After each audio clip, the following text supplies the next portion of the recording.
The clone in the stasis pod on Skako Minor doesn't have much of a body left. When Rex and Clone Force 99 cut through the Techno Union installation and reach the signal tech has been tracing, what they find suspended in that containment apparatus isn't quite a person in any ordinary sense. The limbs are mostly gone, replaced with angular cybernetic extensions, biological tissue meeting machine components at joints that weren't designed to flex naturally. Neural pathways that used to carry sensory input and conscious thought have been partially rerouted, bent toward function as a data conduit, a living bridge between biological intelligence and separatist computer architecture.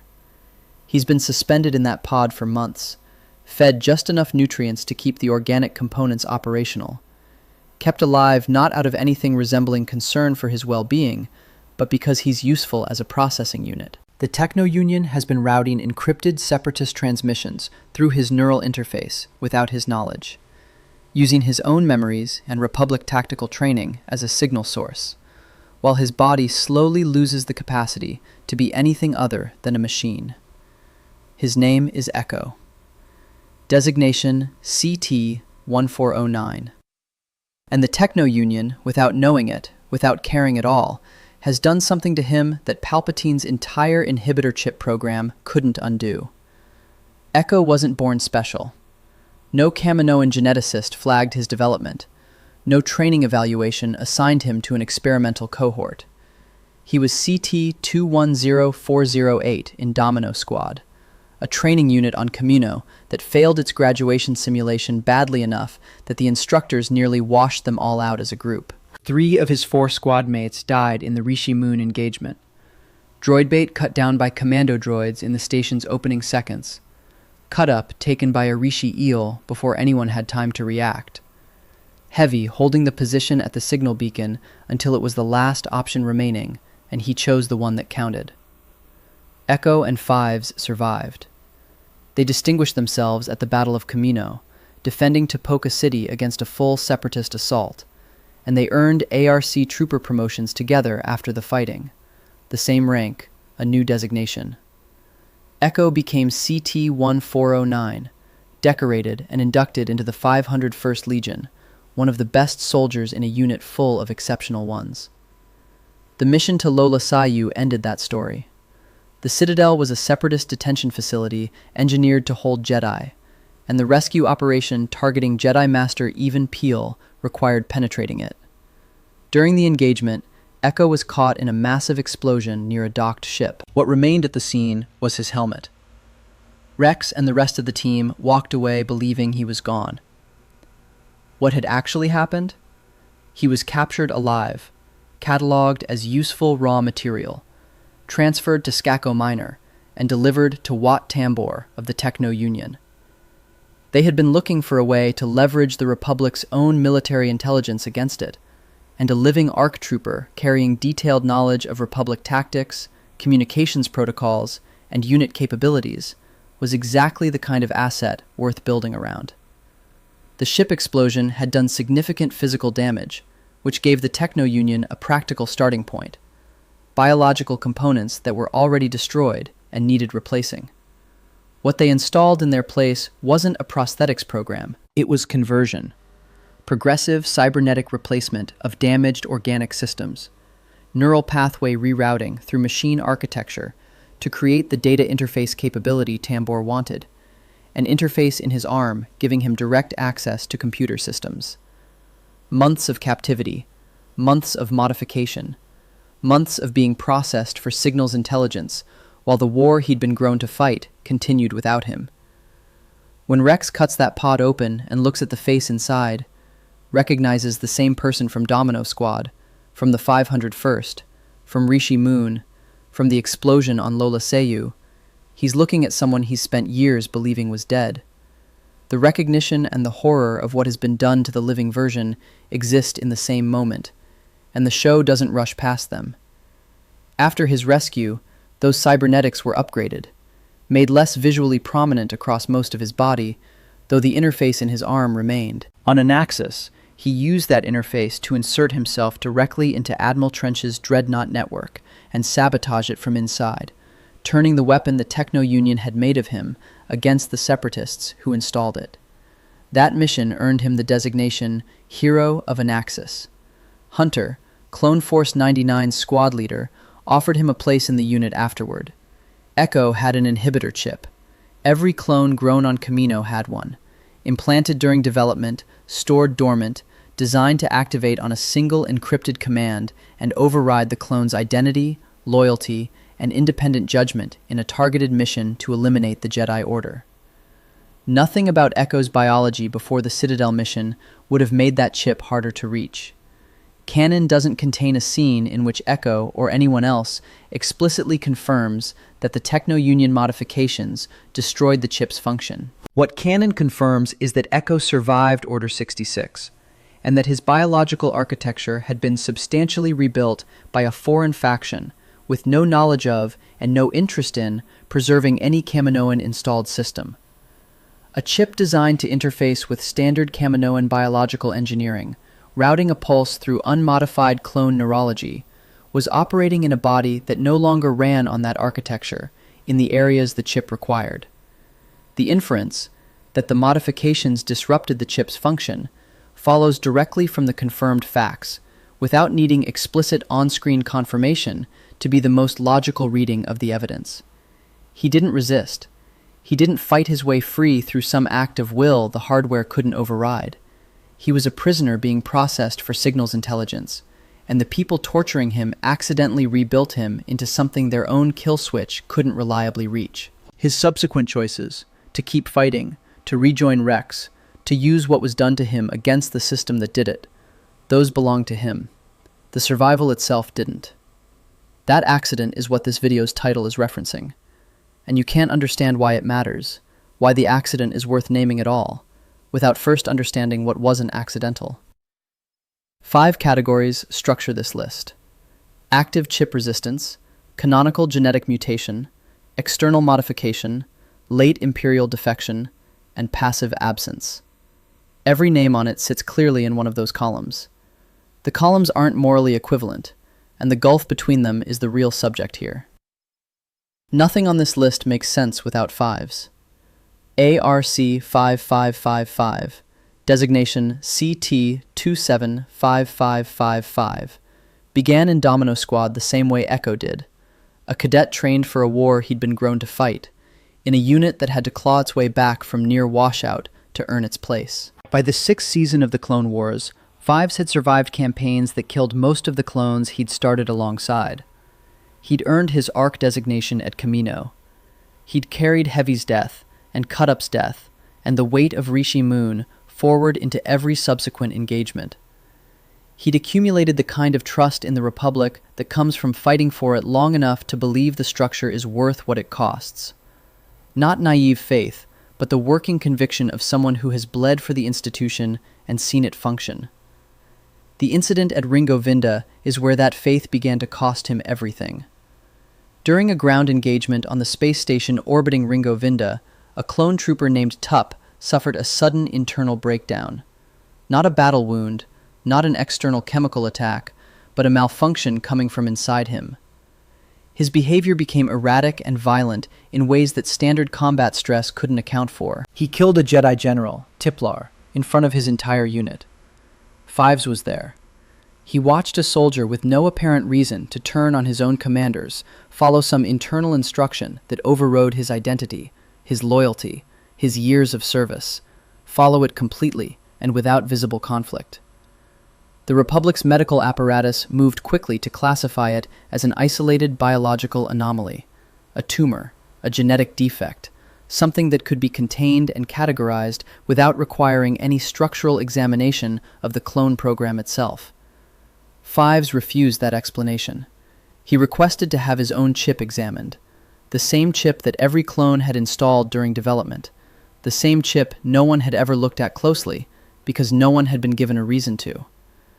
When he finally got access to what the chip actually was, its architecture, its dormant function, the specificity of what it had been built to do, the conclusion was immediate and unavoidable. This wasn't a medical device. It wasn't a safeguard against clone instability. It was a remote assassination trigger, installed in every single clone since the beginning of the program, dormant until a single encrypted command could activate it simultaneously across the entire army, targeted with precision at the Jedi Order. He went to the Jedi Council. He sought an audience with Supreme Chancellor Palpatine. He did everything a soldier was supposed to do when he uncovered a conspiracy operating at this scale. He reported it upward, through proper channels, to the people with the institutional authority to investigate and act on it. Palpatine was already holding the detonator.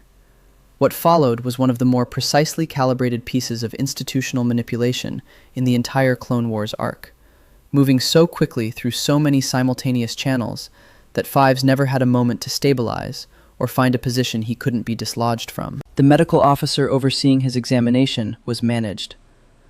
The narrative constructed around him reframed his claims.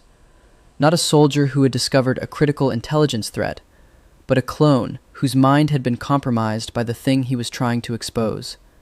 Paranoid, unstable, dangerous. The diagnosis was elegant precisely because it made his evidence self-refuting.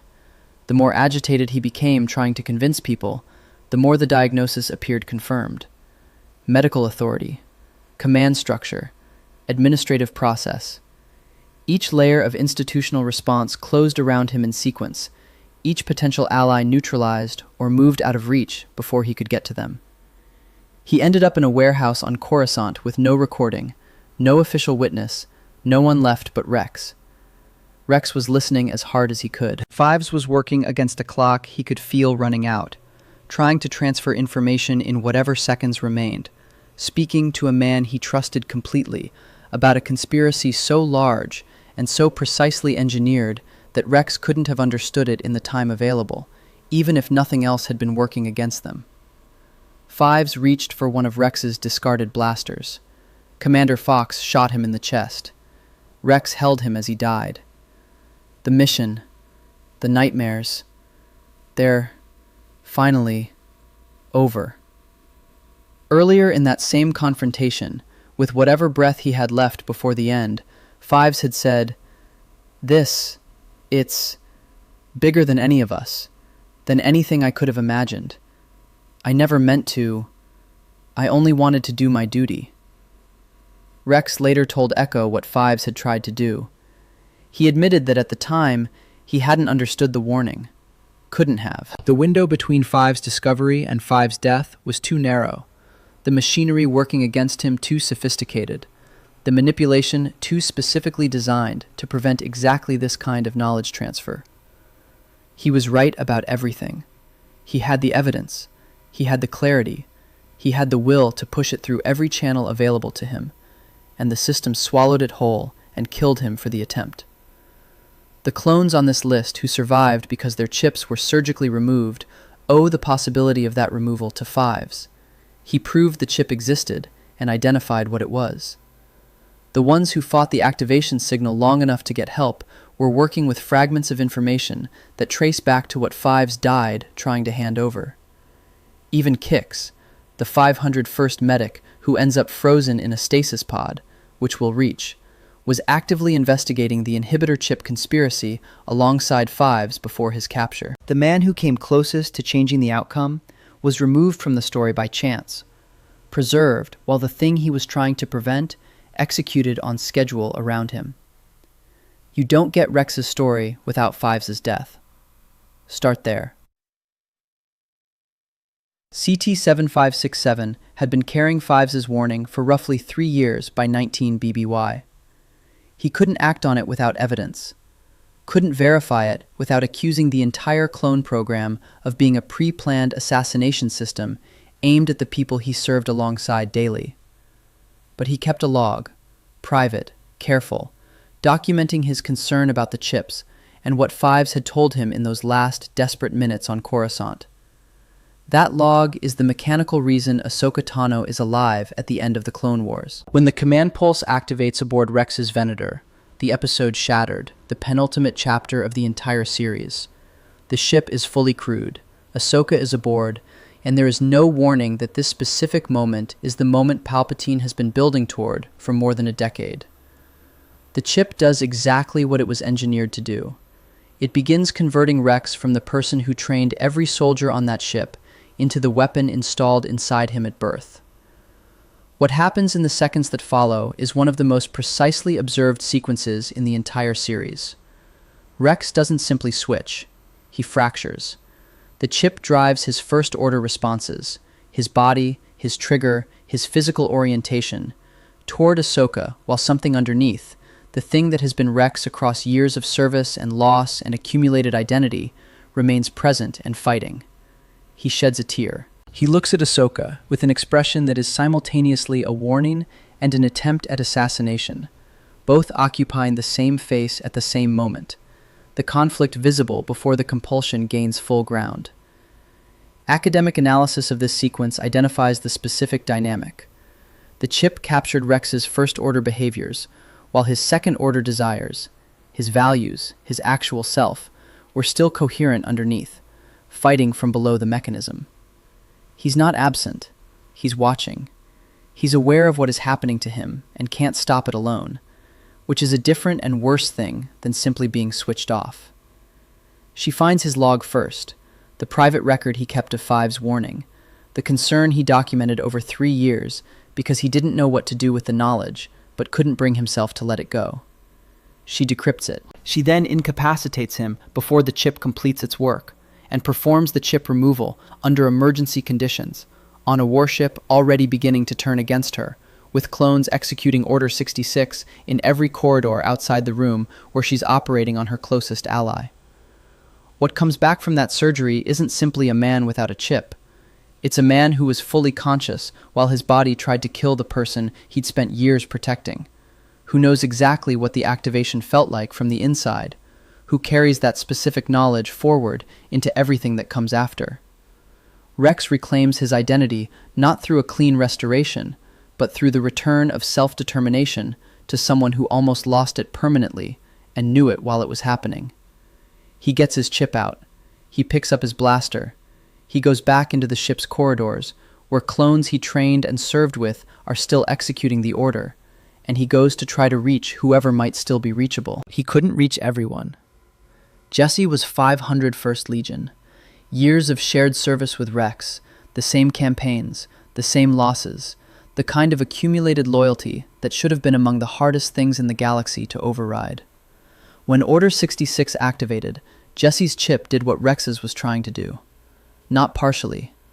Not with visible fracturing between the man and the compulsion. Completely. Rex and Ahsoka confronted Jesse in one final attempt, and Jesse looked at his own commanding officer, the man who had led him through every significant engagement of his military service, and said, "Commander Rex, you're in violation of Order 66. I accuse you of treason against the Grand Army of the Republic." These aren't the words of a man in conflict with himself. There is no tear, no fracture between competing impulses. The chip converted Jesse entirely and left nothing visibly struggling underneath. His years of service with Rex, his personal loyalty, the accumulated weight of everything they'd been through together. None of it provided any material resistance to the activation pulse when it arrived. Jesse wasn't weaker than Rex, wasn't less loyal. The most likely material difference between them was that Rex had spent 3 years with Fives' warning, however incomplete, however imperfectly understood, rattling around in the back of his mind. Some partial preparation, some advanced framework for what activation might mean and what it would try to make him do. When the pulse hit Rex, there was something anchored well enough to partially hold. Jesse had nothing. No warning, no preparation, no frame of reference for what was about to happen to him. The chip hit him cold, and it finished the job. His helmet is among those Ahsoka places on the graves of the clones who died on the crashed Venator in Victory and Death, the series finale. She picks it up.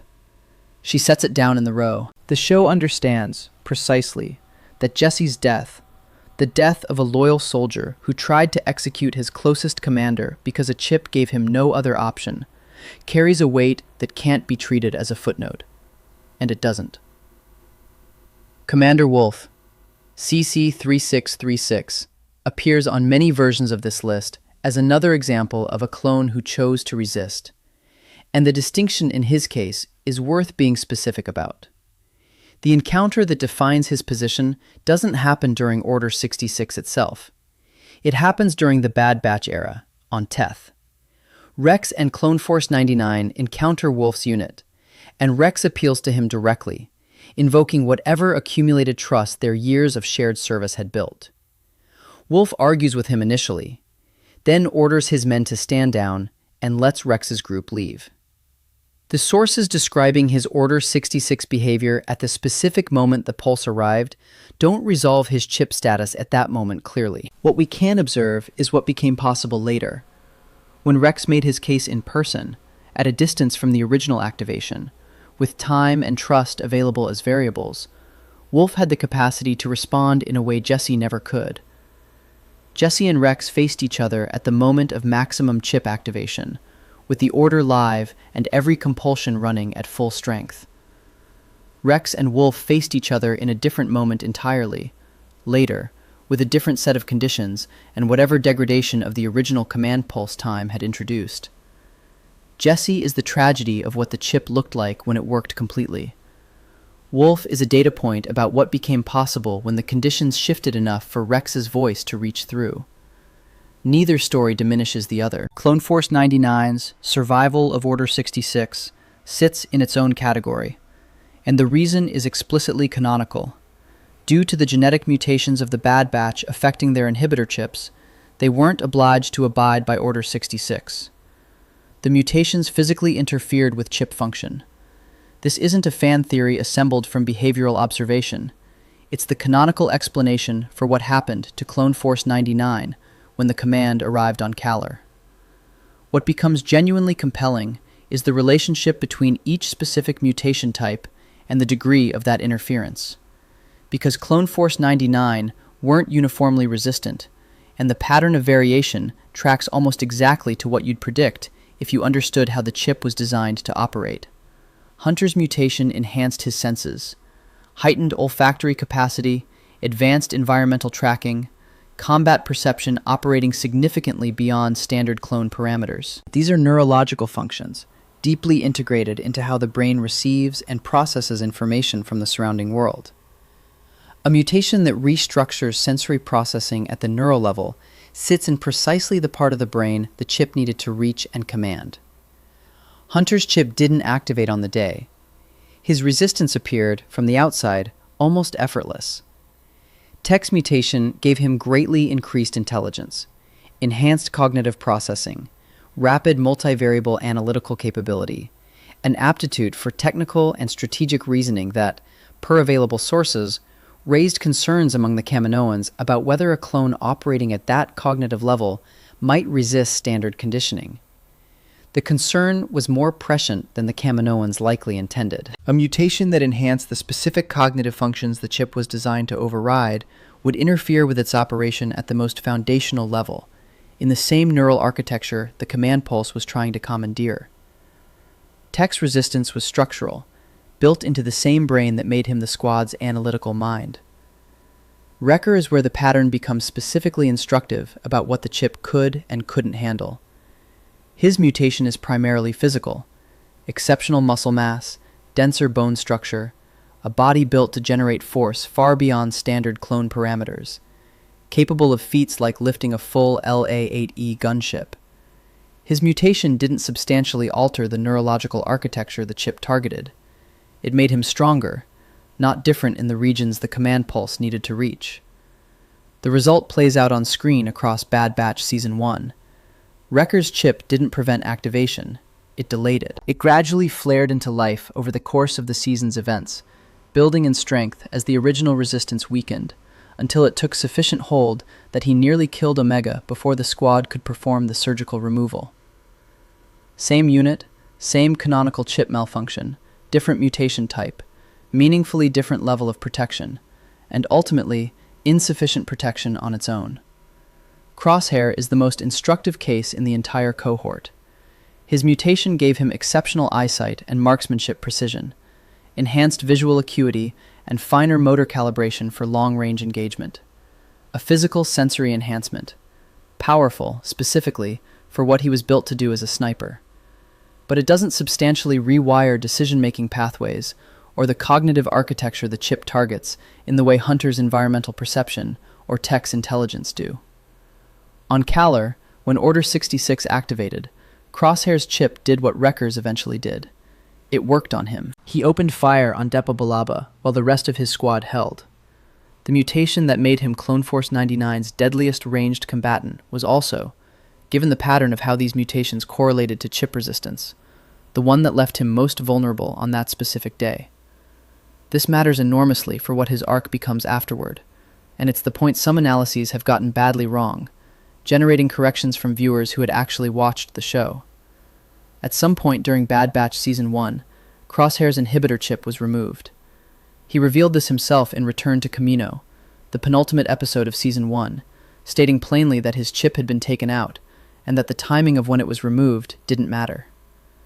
When Hunter asked him directly for specifics, Crosshair refused to answer.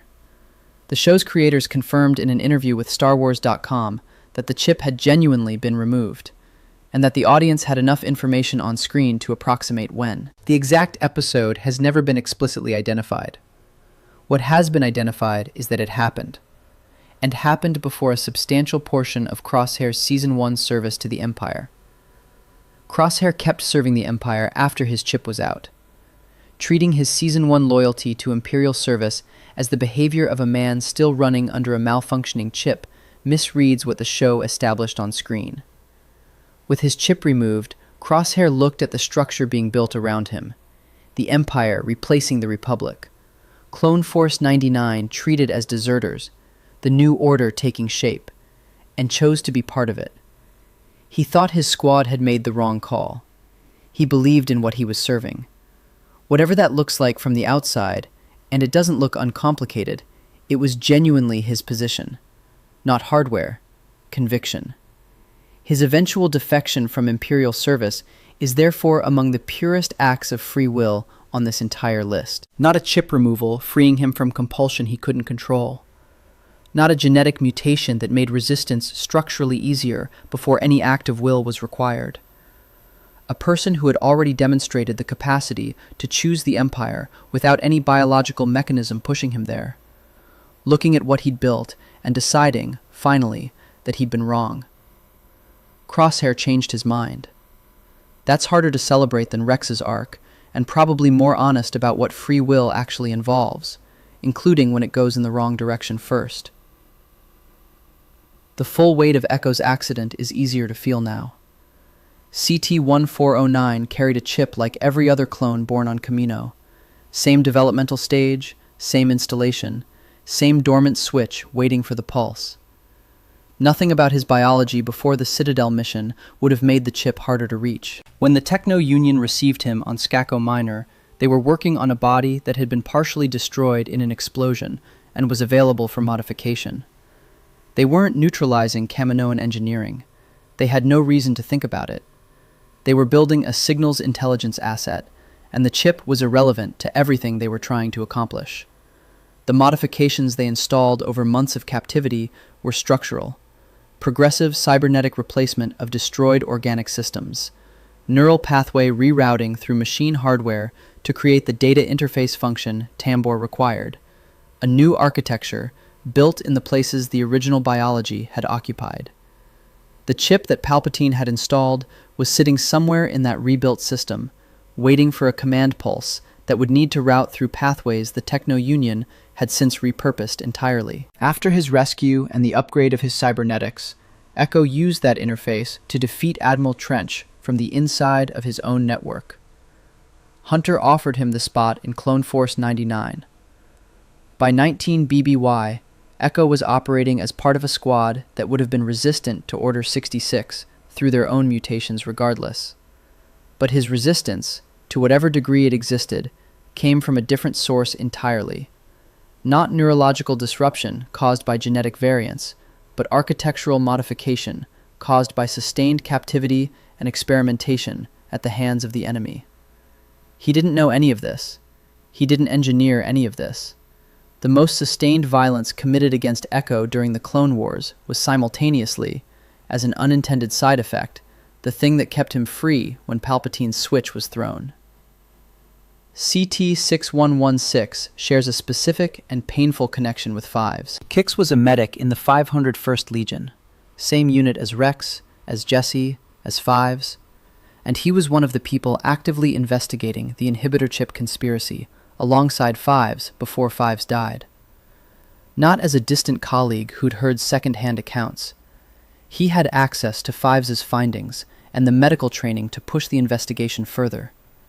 He knew what they were looking at. He was in the thread. The Separatists captured Kix before Order 66 was issued and placed him in a stasis pod, removing him from the timeline entirely. He wasn't present for the command pulse, didn't experience the Jedi dying, didn't have to face the choice between following the Order and resisting it, between serving the Empire and running from it.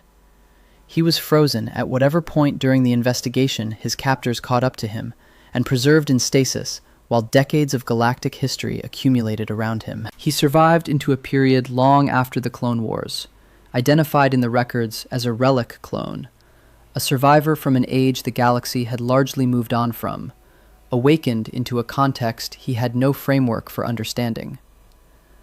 The connection to Fives is the part that doesn't let go. Both men were working the same investigation, pulling at the same thread, trying to reach the same truth. The Separatists captured Kix by force. The Republic killed Fives by design. The one who got frozen survived. The one who tried to hand the warning to Rex died in Rex's arms, saying the nightmares were finally over. Kix's survival required nothing from him. No act of will, no chip resistance, no genetic fortification against the pulse. He was taken off the board, and the stasis pod did the rest. He belongs on this list because his survival is real. But he belongs in the passive absence column, not alongside Rex. And treating those two stories as equivalent flattens something important about what each of them actually cost. The late defection category covers clones who survived Order 66 the ordinary way, by following it, and who then, at various points afterward, chose differently. Commander Gray executed Order 66. His chip worked on the day it was supposed to. Years later, in the Kanan comic series, he appeared with enough recovered awareness to understand what the chip had used him for, to process that he had turned on Jedi, had turned on Caleb Doom, the Padawan who survived and would eventually become Kanan Jarrus. Gray's sacrifice protecting Kanan in that later encounter is the act of a man who couldn't undo what the chip had made him do in 19 BBY, but who could decide what his remaining choices meant. He isn't on this list because he resisted Order 66. He's on it because he survived long enough to resist what the Empire expected of him afterward, and he paid for that resistance with his life. The timing of the defection matters less than the fact of it. Gregor, CC 557639, has a different shape. Presumed killed at the Battle of Sarish, he resurfaced on the planet Abafar, with his memory scrambled and his identity largely gone, working under a civilian employer who had no idea who he was. He recovered enough of himself, piece by piece, to find his way back towards something like purpose.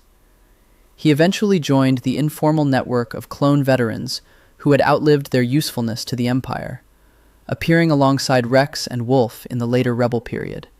3 men who had each, by different roads, found their way out of the machine that built them. His arc isn't defined by a single dramatic act of defection.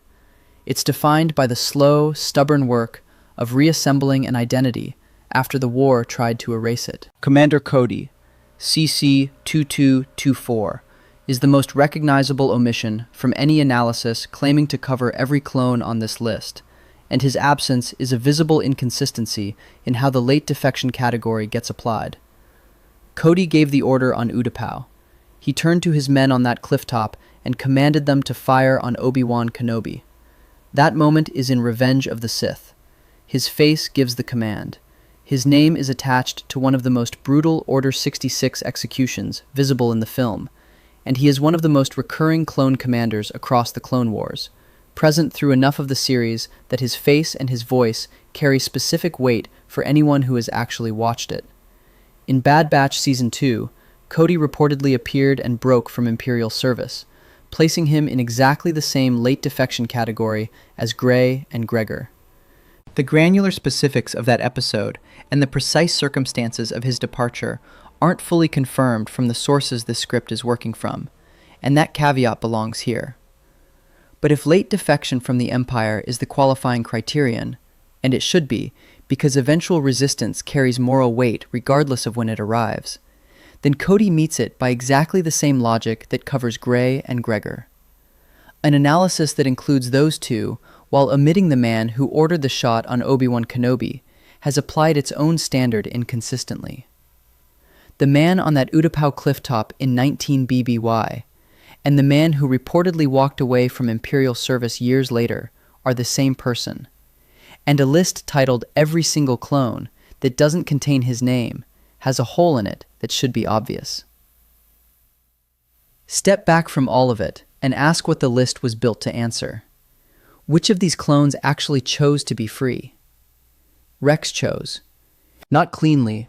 The chip had partial control of his body before Ahsoka intervened, and he couldn't have saved himself without her.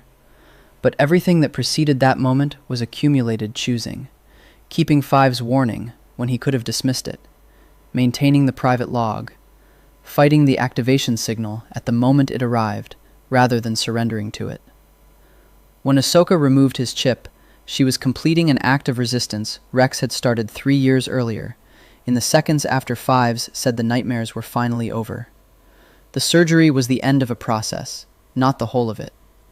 Crosshair chose twice, in opposite directions. With his chip already removed, he chose to keep serving the Empire, genuinely, without hardware assistance, because he thought it was the right position. Then he looked at what that position had actually built, and chose differently. Both choices were free, in a way almost nothing else on this list can claim, because there was no biological mechanism running either one.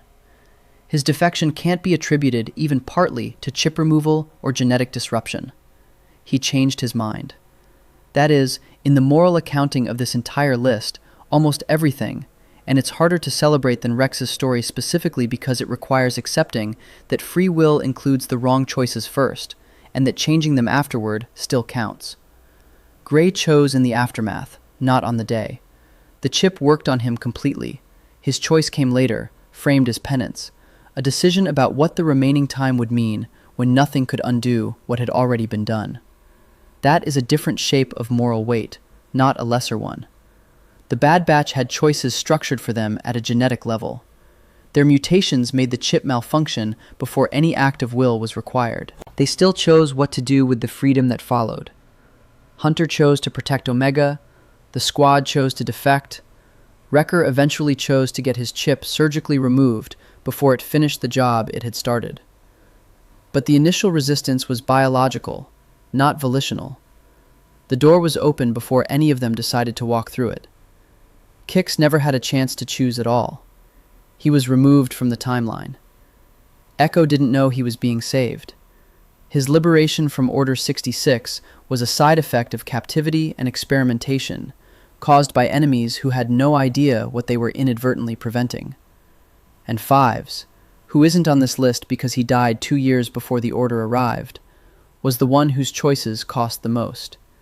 He found the conspiracy. He documented it. He fought every institutional mechanism designed to bury it, and died in Rex's arms, trying to hand over the one piece of information that could have changed the outcome. His failure wasn't a failure of effort or intelligence or courage.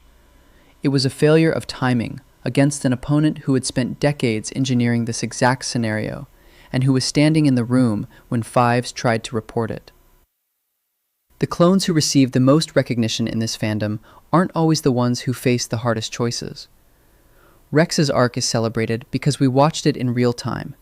The tear, the surgery, the helmet, the return to himself.